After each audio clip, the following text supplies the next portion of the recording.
Yes, unang-una po, no, hindi po totoo yun.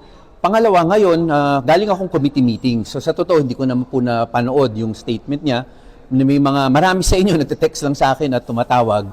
At sinabi nga sa akin na ang sinasabi nga raw na meron akong authorized representative. Hindi rin po totoo yun. Sa totoo po, no, kahit unang-una ko pa lang na nanungkulan bilang mambabatas, hindi po ako nakikialam sa bidding sa DPWH. Maliwanag po ako niyan na hindi ko in fact hindi ko naman kilala kung sinong nananalo. Nagugulat na lang ako pag nalaman ko na kung sino ang nanalo. So sa totoo, hindi man ako nakikialam sa bidding, pero siguro dahil nga doon na hindi ako nakikialam ng bidding, tapos sa totoo, marami pang ibang factors ay madali niyang masabi. Pero again po, no, hindi po totoo ang mga sinabi niya. Sir, are you planning to file any complaints? Alam niyo po, tinanong rin sa akin ng staff ko yun eh. Tapos may statement nga na prepare yung staff ko na para sabihin ko na nakapangalan po yung nagsabi noon. Pero sa totoo, sa sobra kong inis na sa totoo na pwede niyang banggitin yung mga bagay na ganito. Para ayoko rin sana ma-dignify yung taong ito na nagbabanggit ng ganito. So again, pwede kong gawin yun. Pero sa totoo, kilala naman ako ng mga tao. Alam naman nila totoo yung pamumuhay ko. So again po, let me consider that. Pero ayoko rin mag-dignify.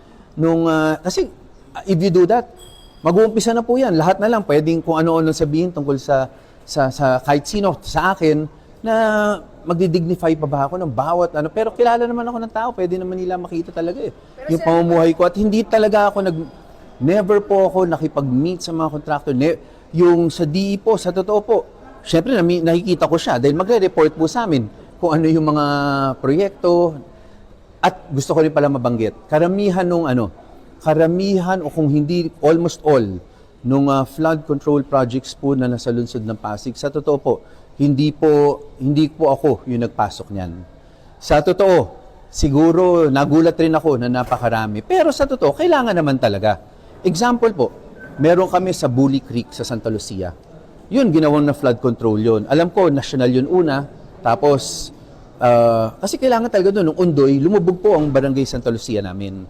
So again po, tama naman po na magka-flood control, pero aminin ko sa inyo, hindi ako yung nagpasok niyan. In fact, pinamit ko po yung mga officers ng mga subdivision na talagang nag-aalala ulit na magkaroon ng Undoy. Pinamit ko sila diretso sa DPWH. Nag-umpisa po yun dati, dredging ang ginawa. Ngayon, nung itong huli, ay nagkaroon sila ng flood control project na sa dulo niya, ay merong malaking pumping station. Sa totoo po, yun naman ang totoo. Sa Bully Creek rin po ng isang ginawa nila sa barangay San Miguel naman. Sa totoo po, ang lumapit rin po niyan ay yung subdivision rin po. Dinirekto po namin sila sa city, pati sa DPWH para diretso sila makipag-usap. Yung sabihin na natin yung talagang gusto kong mangyari talaga ay sa likod ng Rizal High School dahil nagtayo ng building doon para magkaroon siya ng access road. Pero nagulat na lang ako na pagkatapos ng access road na yun, sunod-sunod na po yung mga projects doon. Sa totoo po, hindi naman talaga para sa akin, hindi flood control yun, pero characterize siya as flood control. So again po, hindi ko insertion, karamihan po na nandiyan dyan, masasabi ko po, or almost all yan, ay hindi rin po ako nagulat ako, but we welcome it po. Simply because, talaga naman binaha ang Pasig nung panahon ng Undoy. So, hindi niya kilala itong mga diskaya or nakausap? Wala kayong... Alam mo, kahit talagang sa totoo lang, kasi taga-Pasig rin raw sila.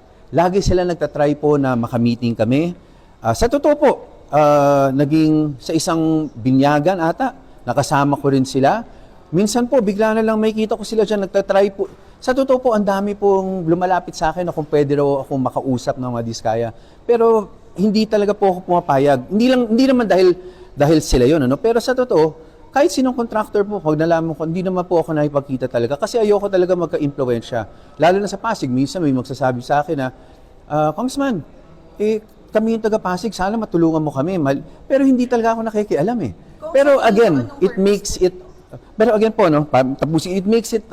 easier for them dahil hindi talaga ako nakikialam sa politika talaga.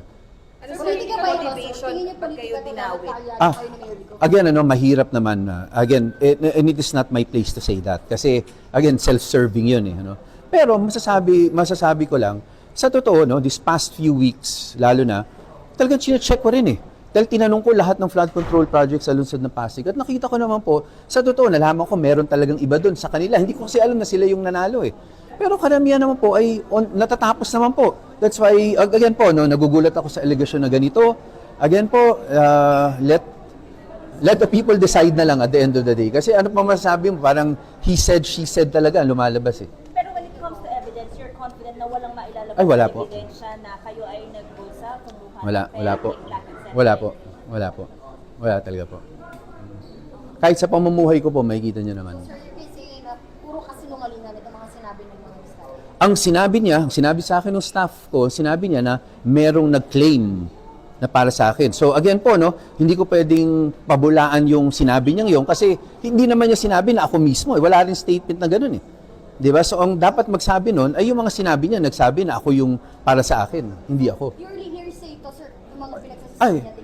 I think naman sinabi ng obvious naman hearsay kasi hindi naman niya sinabi na ako mismo nakausap niya. Wala naman allegation na gano'n eh. So is it Wala possible rin. na ginagamit yung pangalan ninyo nung kumuha? It's possible, pero again po, no, to be honest po, talagang dahil nga nakita natin nangyari lahat ito, tinignan ko rin po eh. Pareho ng city naman, tinitingnan rin nila lahat ng flood control project, at parang tapos naman lahat, or ongoing lahat. So again po, I guess sila ang best na makakasabi kung ano yung motive behind You this. can categorically say walang nakarating sa inyo. Wala po. Thank you, sir. Thank you po.